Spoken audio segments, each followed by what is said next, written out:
topics and opinions expressed in the following show are solely those of the hosts and their guests and not those of W4CY Radio, its employees, or affiliates. We make no recommendations or endorsements for radio show programs, services, or products mentioned on air or on our web. No liability, explicit or implied, shall be extended to W4CY Radio or its employees or affiliates. Any questions or comments should be directed to those show hosts. Thank you for choosing W4CY Radio.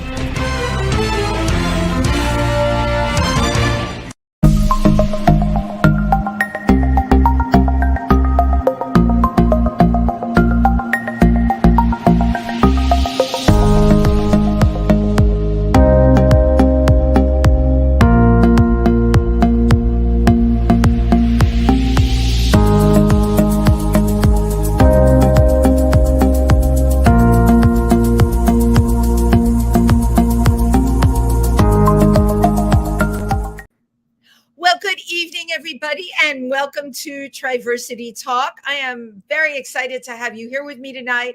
And I am Wendy Stewart, and I'm coming to you live from New York City tonight, where we are, yes, indeed, in a heat wave. But how dare I even complain, considering with what's going on in the rest of the country, temperatures of like 105. So I have to tell you, I'm getting on my soapbox about global warming because we all know that it's real. But even I was in denial when they told us we were getting flash flooding on Sunday night, and I was driving from Pennsylvania to New York. There were not a ton of cars out, and the rain was really heavy. And I'm like, I can drive in this. I'm a really good driver. And the rain got heavier and heavier, and I was doing really well till my exit got cut off, and I was taken on a detour around 7 lakes. 7 lakes that happen to be flooding with the water coming out of them, debris coming out of them, and rocks on the road. And it felt like I was on that for an eternity. And that took me to a highway where I had at least 3 inches of water on each side of my car. So a friend of mine told me you need 6 inches for the car to stop working. So there you go. I was 3 inches short of that. But let me tell you, it was very harrowing. And I kept getting these alerts on my phone. And, you know, I know climate change is real, but I don't know what made me ignore them. I don't know what made me think that this wasn't going to affect me. You know, so often we think, oh, it's not going to be as bad as they said it is, but it was. And I am here to tell you, please pay attention to that. Climate change is really happening. And, you know, we really have to protect ourselves and just in general, be more vigilant. Okay, I'm getting off my soapbox now.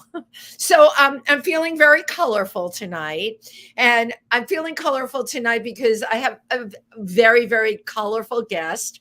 His last name is Hues, Hues, like the color hues or hues of the rainbow. That's how I like to think of it. My guest tonight is proud queer artist, and I love that he describes himself that way, on a mission to infuse color, excitement, and joy into the world through painting, illustration, and mural installations. I can't wait to talk about that. They use their work to push the boundaries of society and embrace the diversity of the human experience. And you know what? I can't think of a better way to use one's artistic talent. So let us all welcome Stevie Hues. Hello. Oh, thank you. I'm so happy. At least I coordinated my colors with you, you know? You look so great. All of the colors. We love all of the colors. You know what? I really love colors. And going through your work, I have to tell you, you know, everyone's got different as art. Everyone creates different kinds of art, but you're really your art is happy. It's really happy. You can't help but look at anything that you create and not feel good. So we need that Thank in you. The world now. So, well, amen. Hell yeah. Amen. Hell yeah. Right. So you're coming to us from Seattle. I am currently in Seattle. Yes. Originally from New Jersey, New York, but recently moved to Seattle in January. So just adjusting. Oh, so it was as recent as January. Now, what made you leave the Northeast? I'm curious. Well, I left New York. I was in New York for just under 10 years. I just missed my 10-year New Yorker mark. And I moved out to LA. I had opportunities out in LA to pursue, and Sure. I loved New York. I never thought I was going to leave New York. But Wow. I caught the West Coast bug and was in LA for about 8 years, and then did a tour of the US last year, did a road trip for 10 months, and landed on Seattle as the next spot. So, and you know what? That was really interesting to me because, and then we'll talk about what you've done as an artist, art director, graphic designer, and all of that. But you kind of jumped off the map to do, it was an 8-month road trip. Am I correct? 10 months, 10 months You did plus. That's okay. That's almost a year. So, how did you decide to do that? Did like LA just really catapult you into saying, I need to like get my head out there in a different way? Yeah, it was, I mean, partially because of the pandemic and because of the job that I had landed during the pandemic, I was able to have something where I could work remotely. Oh, And uh, fabulous. I had met a partner who also was working remotely. And so we decided to just take advantage of that while we could. And yeah, see some places we've never been before. Both of us were kind of like 1 foot out of LA, not sure where to go. And so Right. like, well, let's try a bunch of different places. So I love this that you were working remotely. So now you fall into the category. I read about these people. They're called nomads, and they were able, and they went to like places like Bali. You realize you could have gone to Bali too, you know? I mean, if my tiny little Nissan Versa could have driven me there. Right, right. But people were like relocating Oh all over the yeah. world. Let me tell you I how had some jealous friends I that went am. to Mexico City and like loved Yeah. Mexico City and are still there now. Friends from New York that were like, "Oh yeah, now we live in Mexico." Right. And you know what? No one's really talking about how people ended up dispersing because of the pandemic and then didn't come back. They and many people from the United States have relocated not just to Mexico City to they've gotten I think with being a nomad you can apply for there's certain places I know Portugal couldn't you get like Mhm. a 6-month work visa there? Yeah, I think so. There's some countries too where like they just have really very open like work laws. So I haven't done all of the research internationally, but yeah, there's a lot of places that you can go spend 3, 6 months. Wow. Well, just so you can feel sorry for me, I rotted here during the entire pandemic. I read about y'all who went everywhere. And no, I'm just joking. For me, it was incredibly creative because I was here and I had to come up with new ways, right, as a Yeah. creative person to get my work out there. And you were very lucky that you and your partner both landed jobs that allowed you the freedom At a to be very difficult time to find jobs. We were both really lucky. right. So I'm curious, you went probably all around the country. What was your least favorite place and why? I wouldn't say it was my least favorite, but my biggest disappointment, maybe just my expectations were really high, was Austin, Texas. I've heard such great things about Me Austin too. over the Yeah, years, and I was like, it's fine. It reminded me of Southern California a lot, and so I was like, okay, so this is kind of what I'm used to. because I did Uh, this already. Right, right. yeah, You did it already. Right. but I'm wow. there were And some great things there, great barbecue, and other things, but well, yeah, South by overall, I was like, Southwest okay. is there too. They do the big South by Southwest Hmm. festival, which is so great. But that's interesting that Austin, and it's supposed to have a lot of culture. But It's you're the art community was great there. I will okay, say, like, I cool. really enjoyed going to like the art walks and stuff that were there. I I was also at that point of the trip, I feel like, where we had just finished New York and we were like maybe like 75% done with the trip. And the biggest drive we had to was like New York straight to Austin. We like didn't stop anywhere in between. And Right. so at that point of the trip, we were just exhausted. So I was like, maybe that painted my perception of it. But yeah, Yeah, it could really color like the way you see things. And I guess I already know the answer. I guess your favorite place to settle down was Seattle. Seattle really surprised me. There were a couple places that surprised me, but Seattle just kind of checked all the boxes for right now. It And did. yeah, it's Because you beautiful up like here. coffee? It's because you like coffee. It's because I love coffee. It's because I need the caffeine. Uh, Right. Right. That's so cliche, right? Seattle and coffee. But from everything I've read, Seattle offers a really desirable, the word lifestyle, right? Aren't we all looking for a lifestyle? And I'll lay it out to you. I'm based out in New York, And this show, Triversity Talk, is named after our LGBTQ organization, which is in Milford, Pennsylvania. Mhm. And what is my connection? I go there on the weekends because it's my sanity. And we also have a wonderful center there that services New York, New Jersey, and Pennsylvania. And again, the more rural areas. So it gives me some kind of meaning to be out there. I need to Yeah. have it.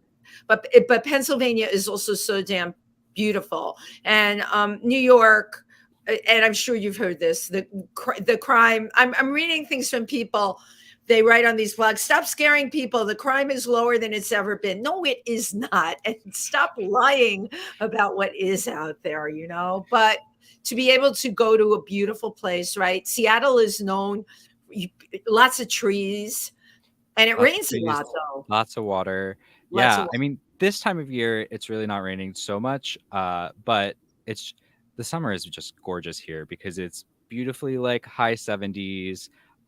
The sun rises at like 5 in the morning and sets at like 10 o'clock at night. It's like all sun all day. Yeah, I mean, the winter is definitely, I mean, it doesn't like get like snow accumulation or anything, but it's definitely gloomy for a long time. Well, it's But gloomy here in the Northeast. Look at how gloomy and icy cold. Seattle doesn't get that cold in the winter. no, it's like barely like just kind of around like freezing temperatures sometimes, but not too bad. Right. Wow. So At least it's so far. I got here in January, so next year will be my full winter, so then I'll have the full experience. okay, but then you know what January is like in the Northeast also. Oh So yeah. what do you think as an artist being in Seattle is going to be good for what you do? Yeah, I mean, there's a beautiful art community here, and I just think I'm always inspired by different people. There's also a lot of like that like kind of 90s grunge here that has still heard. lived on in the city, even though the Amazon has taken over a lot. And I feel like that in itself provides a certain kind of like Ambiance. energy around art. And so, yeah, I'm excited to explore that. And I've just started kind of like meeting folks in the art world here. So I've got a long journey and a lot of people to meet. So I'm just excited Oh for the yeah. new Well, opportunities. but you know, you're not there that long, and you got commissioned to do a mural for an LGBTQ donut shop. I did. I love They're called Doughjoy. They are also all vegan donuts. They are delicious vegan donuts. And yeah, we just got donuts for my birthday. I noticed they had a big blank wall and asked it. if they were interested in something, and it kind of just came to be. Yeah, it was a Well, but that's great a really collaboration. good point, Stevie, that you know you really seized an opportunity. It's a big blank wall, you paint murals, and the rest is history, right? Yeah, yeah. It's So all you about making connections and going well, out of yeah. your comfort zone to ask questions sometimes. Now Seattle has a really great LGBTQ community. From Hmm. everything I've heard, super creative, supportive, and all of that. It's interesting to me because you did mention Austin, and I still have. So I know a lot of people in Austin, but for me, I still have a hard time wrapping my head around like the state of Texas and Yeah. the kind of stuff that's going on down there. Austin's like a little pocket. Austin's definitely a safe little hub. There's also a really cute little bookshop there called the Little Gay Bookshop. I think that's the name of it.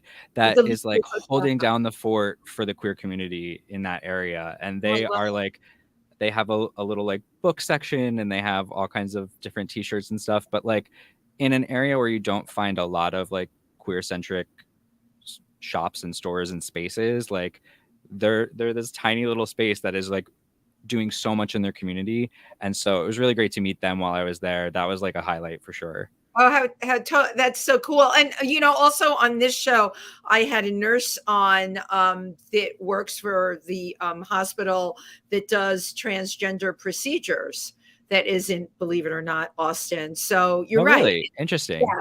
Yeah, well, that was still interesting to me. But, you know, we Northeasterners were so damn prejudiced. We're like, Texas, how could anyone go have a procedure there? But what we learn, right, because we have to expand our minds, that everywhere you go, there are pockets of people. Look, they tried to outlaw drag in Tennessee, and there were still shows and marches. So these bills can be put through.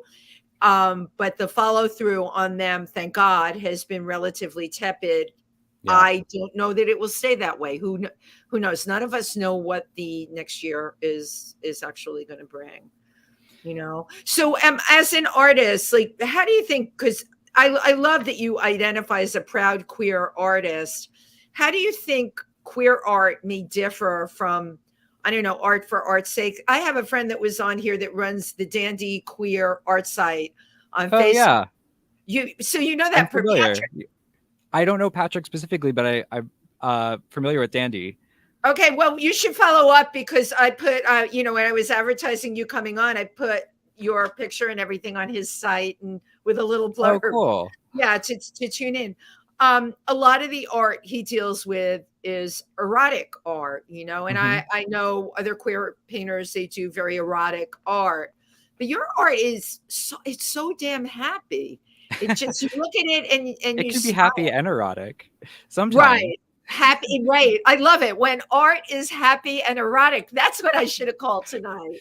I feel like my art has like a facade of happy where it's happy, it's joyful, it's bright. It's definitely like you look at it and it lifts you up, but not Right. all the messages are always happy, and there's definitely like a diverse range of subject matter. And I also do some semi-erotic work that has some phallic shapes hidden in throughout where you might not notice it right away, but that's Oh my God, kind of that's like hidden Where's within the line Waldo? work.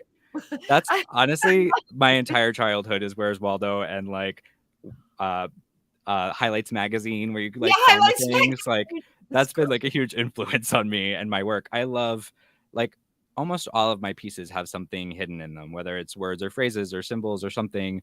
So it to me it creates this like special moment with the viewer where like they're seeing something that's not necessarily for everybody. They're seeing something that's a message that's just like for them because they've spent extra time with the piece.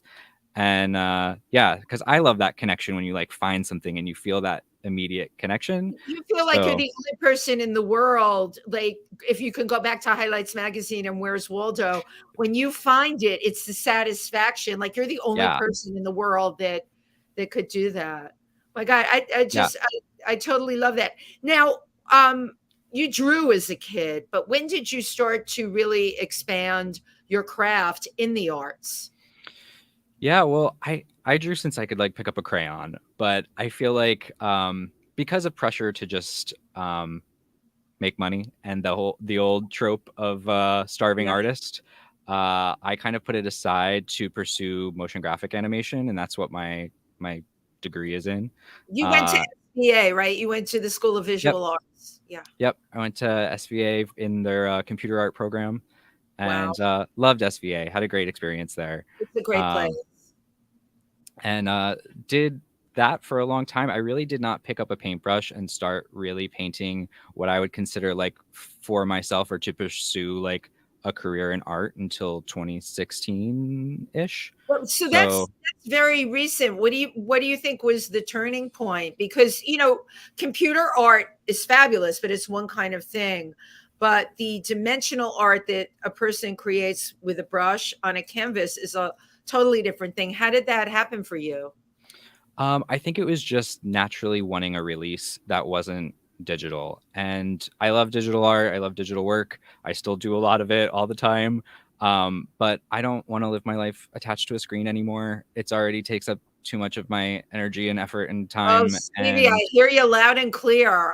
yeah, Right, right. so ideally, I mean, I still have lived the day job life right now while I pursue my art. So gotta like keep those bills paid and all that. But the goal is to eventually, knock on wood in the next few years, be pursuing my work full time again. And Right. yeah, Well, I'd like to start showing some of your work because we've been talking about it, but sure. let's totally take a look right now. Okay, Juan, we're ready for the slideshow. Juan is my remote producer for those people who don't know it. There we go. Okay, and I'm putting my glasses on for this. Okay. Let's talk about these pieces. Start with like the Yeah. upper left. Yeah. The upper left is it's actually a very kind of like a departure from a lot of the other work that I do, but I was inspired by this specific type of fish. It's called the ethereal snailfish, and it lives in like the deepest depths of the ocean and lives under like crazy amounts of pressure. Um, so it's this tiny little delicate fish that's like one of the, I'm gonna get these facts wrong, but one of the s- smallest multi-celled organisms that exists. That you can Um, only see now with lidar. See, I know about this stuff. That fish lives down in the black part of the ocean, where you can yep. only see organisms like this with lidar technology. But you can. I've seen slideshows with these things in them. They're multicolored, smallest organisms. Wow. Yeah, and so I was just inspired by the idea of this beautiful tiny creature living under like in this darkness under this immense pressure, and I think that's something we can all relate to, and at Right. least I do. Right. No, I know. Don't we all sometimes feel like we are in darkness under a lot of pressure? But Yeah, again, you know what? As a little but what beauty organism, comes from that sometimes. right? He looks happy to me. He or Yeah, she, they look happy to me. yeah. That is very cute. And then the one next to it. That is my granddaddy clock, and it's just a piece thinking through time. I often think about time, and with time, think about life and death. There's some hidden phrases if you look in the body of the clock that say I like see it. lose me, waste me, kill me as like time, phrases of time, like lose time, waste time, kill time. And just kind Wow. of thinking through what that all means. Wow. All right. And then we have the two fingers. That is my Spice Girls inspired peace sign. I Love am a it. huge Spice Girls fan. I don't know if you talked to Jamie about that at all when Jamie No, was on I the show, did. but Jamie and I are both giant Spice Girls aficionados. And so yeah, that is my ode to the Spice Girls peace sign. Okay, I totally love that. I had no idea you were obsessed with the Spice Girls. Who was your favorite Spice Girl? I Baby Spice. It's so hard. I love Baby, them all, but Baby Spice. Baby Spice. I liked Sporty Spice, but we That's all have Jamie's favorite. That's White definitely Jamie Jamie's loves favorite. Sporty Spice. And then you have an abstract piece. Yep. Two Then that's rectangles. just some abstract waves. I've been exploring this idea of waves, and not necessarily ocean waves, but waves of sound, waves of energy, and kind of how that relates to color, and seeing color overlapping other colors and how that makes certain things pop or recede into the background. And so this was initially just a study on waves and color waves. Okay, and then I love this big one. I love you. It says. Yeah, it's actually, if you look in the top and towards the bottom, the full phrase says, "Shut up, I love you, you're my best friend." I And can it's see the shut up now. Wow. yeah, it's lyrics to a song. I was commissioned to paint this piece based on uh, the person's favorite song and lyrics. Wow. And that was that meant to be a gift to somebody that commissioned you? Were they giving it to someone? Yeah, they just moved into a new home, so it was their Love it. housewarming So gift. it was going to be wow. And then in the lower left-hand corner, we have a woman. Yeah, that is another. It's a commission for a friend of mine who collects nude art of Black women. She is a proud Black woman that loves the female form, and Yeah, so this was for her to add to her collection. beautiful. Really beautiful. Okay, well, we're ready for the next ones. All Wow. right. In the I love top, this whole group, by the way. This is like so exciting. Okay. thanks. And if it's a lot for me to like go into detail on everyone, definitely feel free to just like pick a couple out, and we can No, we're like moving listen right through. along. So we're All we're right, cool. good, Okay. We have cool. a heart with like a ring around it. And what is that? An octopus or a squid? It is a squid. It is a giant space squid. This was early pandemic when I felt like every other day there was another wild thing happening in the world, whether it was the pandemic itself or the killer bees or the, Oh yeah, just like definitely. every other day was something. And I was watching the HBO show Watchmen, and Yes. the premise in that show is that there's these kind of squids that fall down onto Earth. And so my idea for this was that this squid was just kind of floating through space, and it just accidentally hit into this planet and got tangled up and is trying to get out. And there you go. Right. And the perfect image really for what it felt like in the early days of the pandemic, filled with like all the stuff that we heard, and we didn't know if Yeah. anything was true or, what was coming next or anything. And then lips are next. Lips, this was just inspired by some of my friends that are drag artists, and the just putting color on your lips can change your whole face and your whole look, and how lips are perceived, and a big part of like the drag and makeup world. Wow. That's really fun. And then of course we've got the two fingers and then one finger. This was originally for a door sign that was like a welcome on one side and a don't disturb on the other side. So this was like a two-sided piece that was meant for to be flipped over when you wanted to be bothered or not bothered. And then if you really don't want to be disturbed, the next one says fuck off. Yep. That just says it all, right? Don't bother me.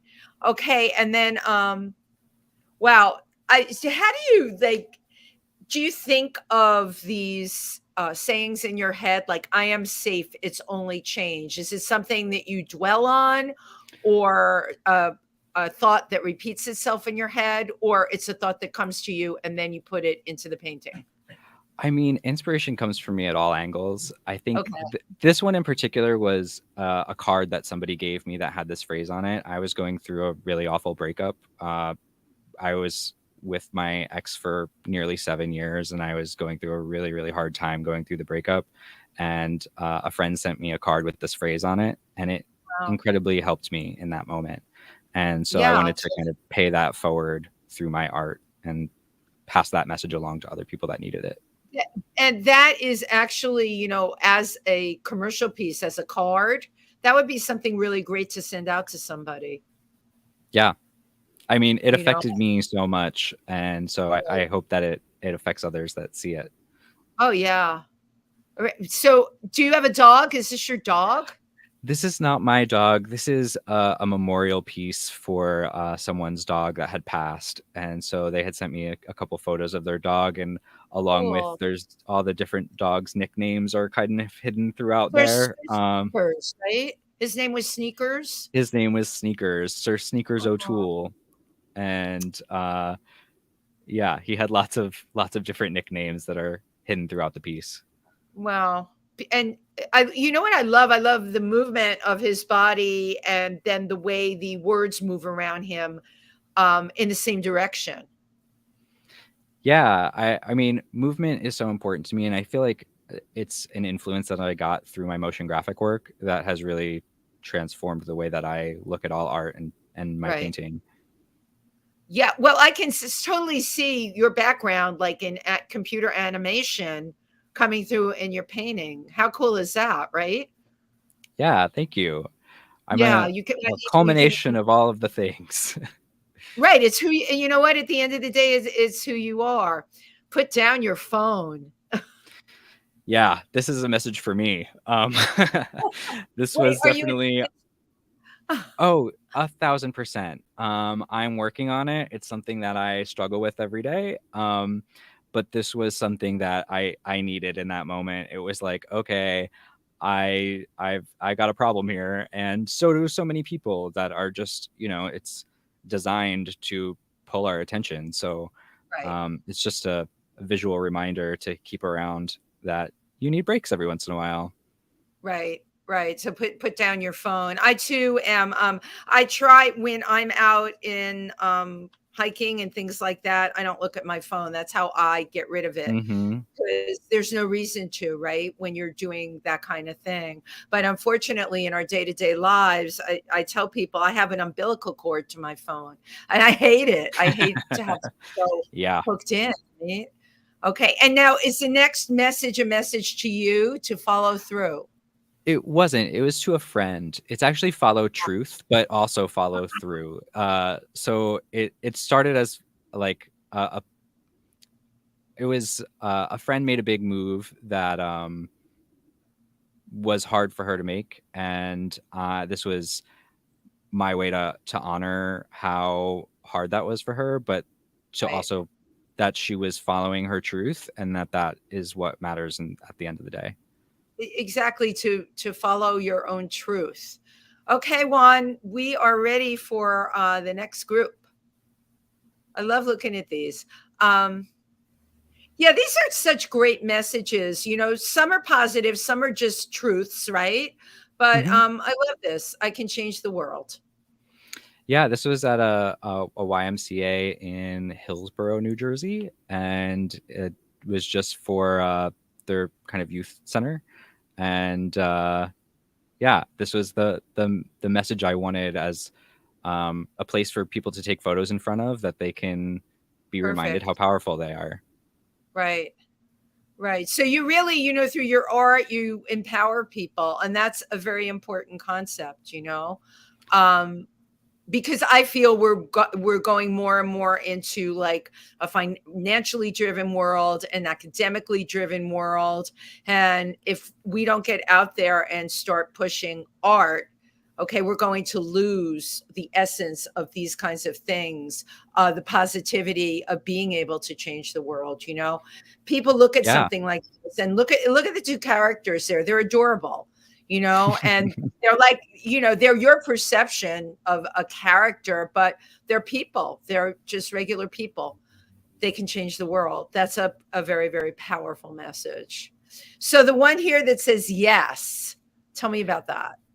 Yeah, that's actually my old studio. So this was my old in LA, my old painting space, and it was more just kind of like me. While this was like very early on in my painting journey, and just kind of exploring how colors overlap and play with each other. But those pieces that you see, aside from the cactus at the bottom, are all also like cardboard sculptures that I made and paper mache and painted, Oh, because I very love cool. to live in a cartoony world. No, I can tell that you do. And, and no, I can totally understand why, because there's something fun and safe about being in a cartoony world. And this certainly reflects it. And then you go down, you have a heart beneath that. Yeah, that the heart says "find joy" in the middle as like a kind of Right. hidden message, and there's also other messages around the outside. But it was just again, like a reminder to folks that like we are not worth our productivity, we are not worth our wealth, we are worth our life in joy, and that to me is the most important thing, that we find that joy and follow it. I completely agree with you, but society is giving a totally different message than that, Oh, yeah. I mean, It's awful. capitalism.com. Yeah. Right. I definitely want to talk to you about that, because I personally these days is just making me insane, the amount of it and how we're being driven. Now the next one says something pride. What does it say? It is White Center, which is an area here in near Seattle. So Got this it. was last year when I was here on my road trip. This was their like little local pride, and I had met the folks who were running their pride and designed this photo backdrop for them. And they were still That is, using it this year. I got to go this year and see them using it again. So that was well, great. it's perfect to have your picture taken in front of it. And then all the way over here we have you in front of one of your murals. Yeah, that is a mural here also in Seattle, it's at a private residence. It's a like an apartment building called the Greenfire campus. And How cool is yeah, it's that? just inspired by like the rain and also the greenery of Seattle. Wow. Wow. So this has really, really been great. I want to talk to you more, because now I have a million questions. Yeah. We've gone through your art. So let's bring Stevie back to the stream. Thank you. That was so quick. You see, Juan can really work magic. Yeah. He does all kinds of things. He can put slides up, take people out, put them back in. I was reading one of the things you did. You worked with the Trevor Project. Hmm. Yeah, I was an employee and a volunteer of the Trevor Project back in Wow. 2011, 2012. Right. And was an incredible experience at that time. I know they're just such a massive organization now. I feel like Yeah, at the time there were only maybe 35, 40 employees I can't running the believe whole it. Wow. show. So Yeah. yeah, but learned so much working there and volunteering there. Honestly, I volunteered on the Lifelines, and the training just that you go through to be on the Lifelines was like life changing for me. And the folks that I got to meet and go through that experience with was incredible. Can you go into more detail about the lifelines? Because a lot of people don't know what they are. But by the way, I love Trevor Projects. So yeah, if you can talk about the lifelines a little bit. Yeah, so I mean, again, they have so many different resources now from when I was there 10 years ago, which is wild to me. But they offer suicide prevention services that uh, they're most known for their lifelines. So they have a phone number that you can call Right. at any time of day, and you'll get someone who is a LGBTQ affirming person to speak to you about wherever you are in life and what's going on in your day and how to kind of help you out of a crisis situation. They also have chat services online. They have a social network, I think they still have, called Trevor Space for Yeah. youth. And yeah, I mean,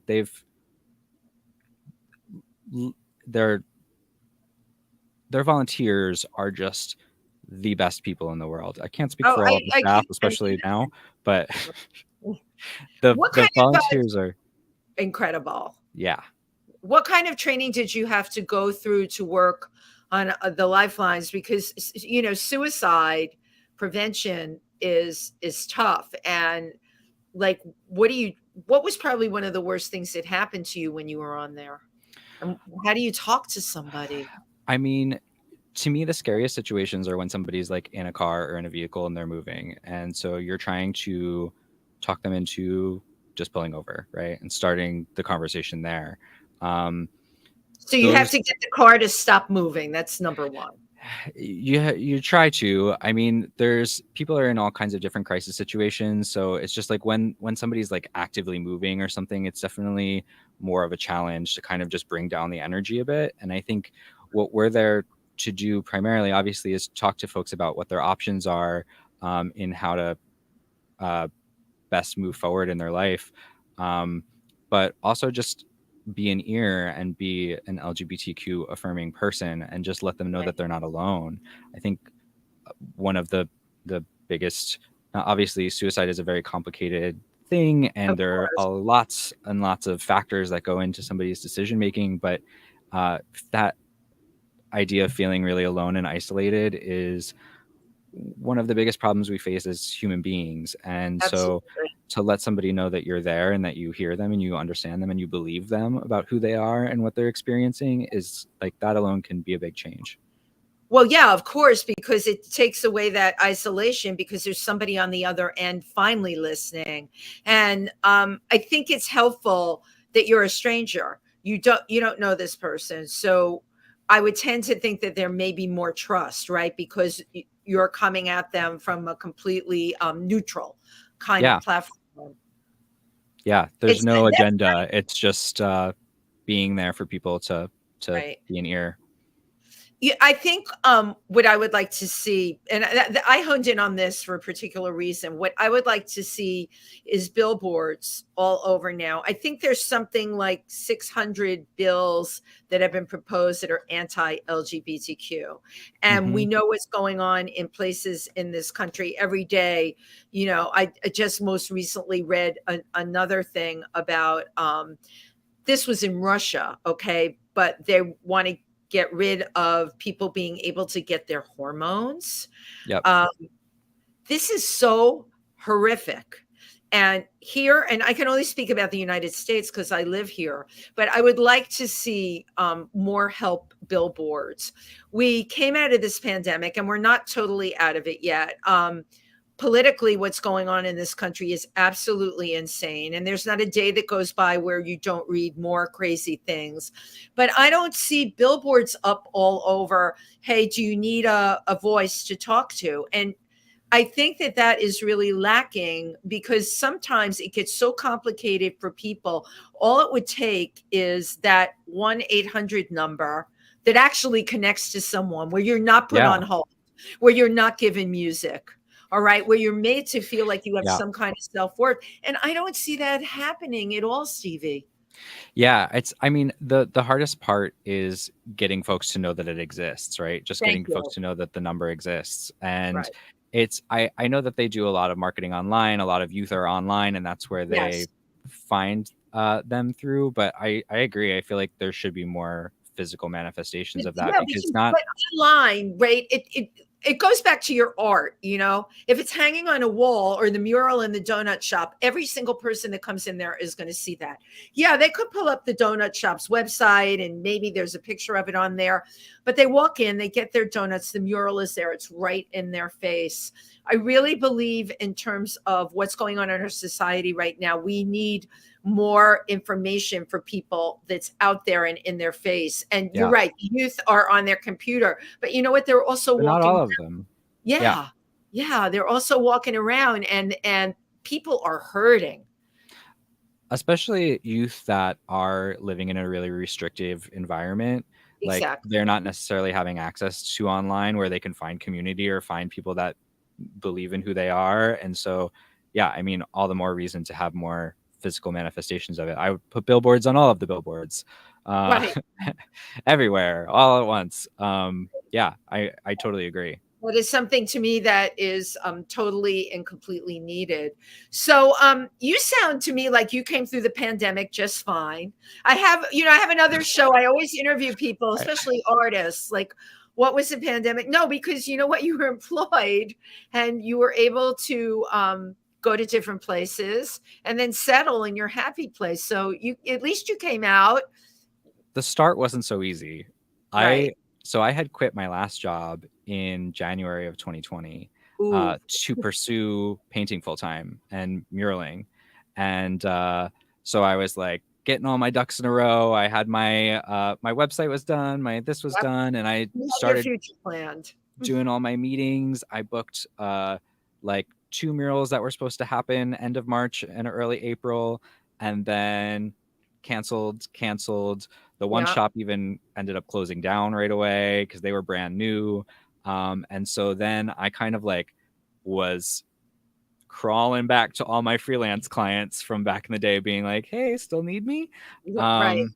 And so that, I mean, yeah, obviously everyone was in a tizzy of trying to find out just like what was going on. But At least what you could do back, what you had done prior, right, on a computer, Yeah. you were actually employable. It wasn't your desire, but you were actually employable, so you could make that work. Yeah, it was a hard time because people were not trying to spend any money, right? So like everyone was doing layoffs and cutting back their budgets. So it was really hard for a while to find enough clients to pay the bills. Luckily, I had saved for this endeavor for me to leave the job, so I had some savings behind me. But yeah, it was a rough go of it until I got some steady work. Right. What did you tell yourself to keep yourself going? I just started volunteering for anybody that I could because I didn't know what to do with myself, and I was living Right. by myself. I was 6 months into my breakup, so I I was was going to say, your relationship had ended. You're living by yourself. You were ready to fly free and get your art together, and then boom, a bat in the marketplace. I don't yeah. believe that, by the way, for 1 minute. I wish they would stop saying that. And now they're saying we've proven it didn't come out of a lab. So they blamed everything on a bat in the marketplace, and it took out the world. It hmm took out the entire world. And when you say that to yourself, so you had your plan, and then your plan got completely blown up. What made you want to volunteer? Where did that come from? I did not know what to do with myself, and I wanted to do something positive. And so I had a friend that worked at a hospital network, and so I designed a series of posters for them that were just for their healthcare workers, promoting like the idea of that we're all in this together and that like I love it. the healthcare workers are our heroes. I volunteered for friends that were switching from drag shows to digital drag shows, Right, doing right. all of their Just graphic work. know everybody, right? Yeah, so I did a lot of graphics and motion graphics for the Love early it. digital drag shows. Yeah, anything that I could do that felt like it was a positive I love it. impact. I'm asking you all of this because to me, it's probably 5 years from now, people are going to start pulling all this incredible stuff that we did up. But for me, it's still, there was so much of it. I performed online in these digital drag shows, and I Oh, had really? That's awesome. my Venmo, Yep. and some of it was donations. There were some donations to Triversity. I'm like, oh, just, I didn't feel right taking a tip online on a Venmo. I believe me, Stevie, I didn't even have Venmo till all this happened. And, Yeah. the producer of the show would say, where do you want your tips to be sent? And I'd be like, what if nobody tips me? I had no idea. But we've come from there to now. And now when my friends and I talk about these shows that we all did online, and right, you are such a talented artist. You were able to contribute to, the graphics to all of that. That all played out for us. And we had to start living ourselves online, our reinvention of who we were online. And to me, that is still it's such an incredible thing. It's just another dimension that I would have never predicted. It was despite all of the heartache that happened, it was cool to see the creativity that came out of that. And when people were forced into an environment that they're unfamiliar with, how they adapted and like changed. And yeah, I mean, it was really, aside from being scary, it was inspiring. It was inspiring. And some of the work in the shows, I know my friend Chauncey Dandridge is a producer and he's the audiologist at Stonewall. He would do these shows called Freak Out Online. And one of the themes was clowns. And I have to bring this up because I will never forget this show. The 8 people that were on, and some of them were my friends, I couldn't believe what they came up with for clowns. I mean, some of it was terrifying. Some of it was funny, but each and every person, the work was so brilliant that I'm sure somebody out there is going to put together an incredible show eventually of the work that was created during the pandemic. Oh, yeah. I looked through my phone and I have some videos from that time in the pandemic of just like me videotaping my computer screen of the digital drag shows with my little glass of wine by myself in my apartment. That's and I was great. Like, this is like a moment of history that I captured. That is, you had a glass of wine and I had a whole bottle next to me because when it was my turn to perform, I was always afraid that like something was going to happen with the Wi-Fi. But my insanity with Wi-Fi is a whole other thing. Well, we are down to the wire. I so totally love talking to you. So I'd like you to tell everybody where they can find out more about you. Yeah, you can go to my website, steviehues.com, STEVIEHUES.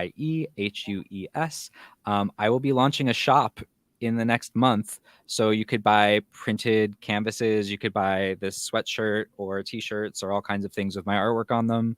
And I'm on Instagram at Stevie Hues. Okay, and your company, your pins. Oh yeah. Also, I am the artist behind Gay Pin Guys. So it's gaypinguys.com, and you can find all kinds of fun LGBTQ themed pins, enamel pins. Yeah, they have, some of them have sayings on them, which are really, really cool. I love your whole marketing approach. And I have to think some of that came out of the pandemic too. How do we create more dimension into our art? Well, I have to give a shout out to your amazing sister, Jamie Hannigan, for you have to have Stevie on. And it's so funny because when I wrote you down on my list, I wrote Stevie Hannigan. And then when you got back to me, it was Stevie Hues, Hues. Well, of course it's Hues because you work in color. That is my artistic pseudonym. Well, yes. Right, exactly. It made total sense to me.